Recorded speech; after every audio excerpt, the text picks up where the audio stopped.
Dans le procès pénal, la question de la preuve revêt toute son importance. En effet, la partie poursuivante, le prévenu et le juge n'auront pas les mêmes devoirs dans le cadre de l'établissement de preuves. Le principe de la présomption d'innocence implique que la preuve de la culpabilité appartient à la partie poursuivante. La partie poursuivante sera donc chargée de prouver l'existence de chacun des éléments constitutifs de l'infraction, à savoir les éléments tant matériels que moraux. Quant au prévenu, celui-ci a le droit de garder le silence tout au long de la procédure.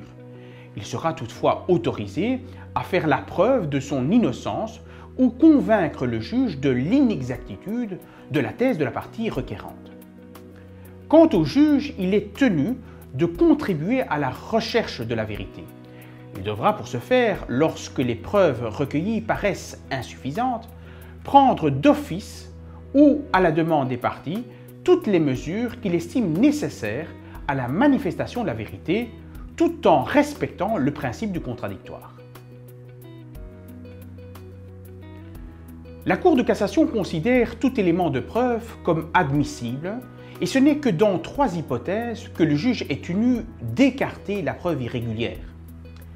Les 3 hypothèses sont non seulement la violation d'une formalité prescrite à peine de nullité, l'irrégularité entachant la fiabilité de la preuve et l'usage de la preuve contraire au droit au procès équitable.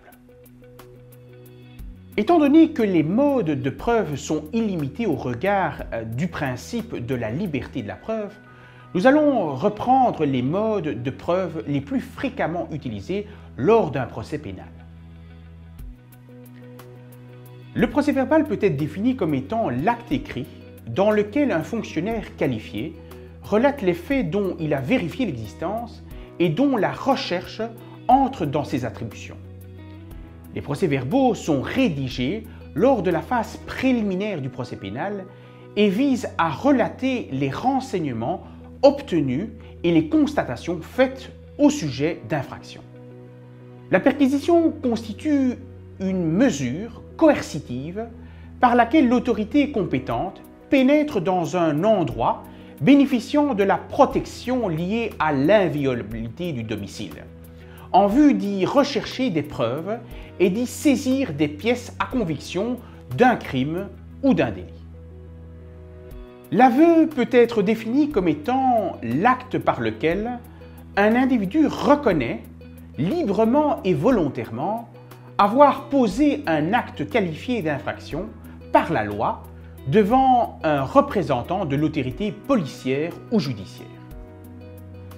Concernant le témoignage, il s'agit de tous les renseignements fournis aux autorités judiciaires par une personne n'étant pas partie à la procédure.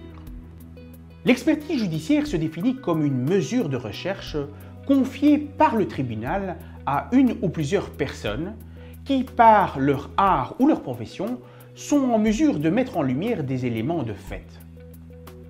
Concernant la descente sur les lieux, l'article 62 du Code d'instruction criminelle prévoit que le juge d'instruction peut se transporter sur les lieux où a été commis une infraction, dans le but de procéder à certains constats.